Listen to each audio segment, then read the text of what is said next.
কুষ্টিয়া আসছে 2 দিন হলো, তারপর থেকে এগুলোই চলছে। দীর্ঘ বছর পর নন এসি বাসে করে হাওয়া খেতে খেতে লালন শাহ ব্রিজ হয়ে আমি কুষ্টিয়া এলাম। এই কথাটা বললাম এই কারণে, কারণ আমার এসি পছন্দ না, আমার গাড়ি পছন্দ। কিন্তু রিসেন্ট অনেক কিছুই ভেবেচিন্তে চলাফেরা করতে হয়, কারণ বাবুর একটু প্রবলেম আছে, কিংবা প্রবলেম হয় ধুলাবালি থেকে। এটা কম বেশি অনেক বাচ্চারই হয়। আমি কৃত্রিম জিনিস একদমই পছন্দ করি না, আমার প্রাকৃতিক জিনিস খুব ভালো লাগে। এই যে যেমন আমগুলো দেখছেন, এগুলো তো প্রাকৃতিক ফল, এগুলো এত মজা ছিল। বাসায় আসলে এমন প্লেট ভরে আম নিয়ে বসা হয়, আম্মু কেটে দেয়, আমরা খাই। আদারওয়াইজ ঢাকায় বাসাতে সেভাবে ঘটা করে বসে একসাথে সবাই মিলে আম খাওয়া হয় না। অনেক সময় বাবুর জন্য অনেক কিছু ইজিলি আমরা খেতে পারি না, কারণ দেখা যাচ্ছে ও খেতে যাচ্ছে কিন্তু ওর খেলে জিনিসটাতে প্রবলেম হতে পারে, যার কারণে ফ্লেক্সিবিলিটিটা থাকে না। তো বাসায় এসে দেখি একটা মজার পুডিং বানানো হয়েছে, একটা সুন্দর স্পঞ্জি কেক বানানো হয়েছে। সবগুলো অনেক পারফেক্ট এবং অনেক টেস্টি ছিল। বাসাতে ঢুকে ফ্রেশ হয়ে খাওয়া দাওয়া করে পরে যখন এই আইটেমগুলো খাচ্ছিলাম, ইনিশিয়ালি সেই ক্লিপগুলো নেওয়া হয় নাই, তাই পরে টুকিটাকি কেটে যখন খাচ্ছিলাম তখনই ভিডিও করছি। এই দেখেন, এইভাবে ঢেকে কে খায় জানেন? বাসায় চোর আছেন, থাকে না চোর, ভাই নামে, ছোট ভাই নামে কিছু চোর থাকে।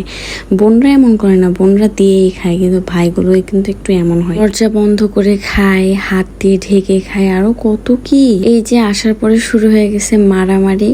আর মামারা যারা থাকে তারা কিন্তু প্রচুর এই ভাগ্নি বা ভাগনাদেরকে এত নাড়ে, এত জ্বালায়, মারামারি করে। এই যে দেখেন, ও এত বড় এত ছোট বাচ্চার সাথে এভাবে কেমনে মারামারি করে দেখেন। আমার এই ছোট বাবুকে ওর সাথে পারবে?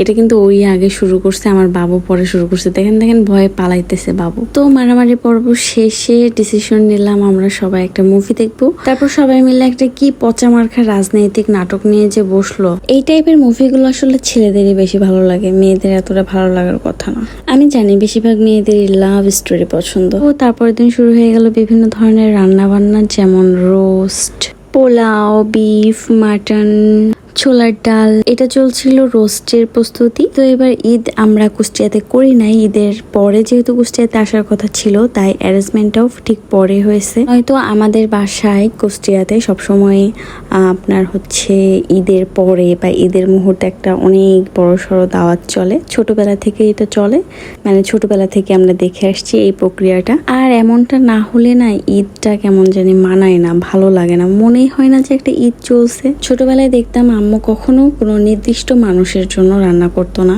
আম্মু রান্না করতো আনলিমিটেড, এবং যে যেমন আসতো, যে যেমন পারতো, লাঞ্চ ডিনার এগুলো করতো। তখন তো আমরা সবাই কাজিনরা একসাথে ছিলাম, এখন তো একটু দূরে দূরে সবাই, তো সেইভাবে আর কি দেখা সাক্ষাৎ হয় না, নিজেদের ভিতরেও আনাগোনাটা একটু কম হয়। এখন আমরা যেখানে আছি সেখানে আমাদের রিলেটিভগুলোকে নিয়ে আমাদের আয়োজনটা হয়। তো এবার ঈদে অনেক চালের রুটি খেলাম, আম্মুও দেখলাম আয়োজন করছে। এইভাবে কে চালের রুটি খায় আমি জানি না। মিষ্টি দিয়ে রুটি কেউ কখনো ট্রাই করছে কিনা আমি জানি না। অনেক জায়গায় দেখছি যে পাউরুটি দিয়ে মিষ্টি, এই খাবারটা অনেকটা ভাইরাল একটা খাবার।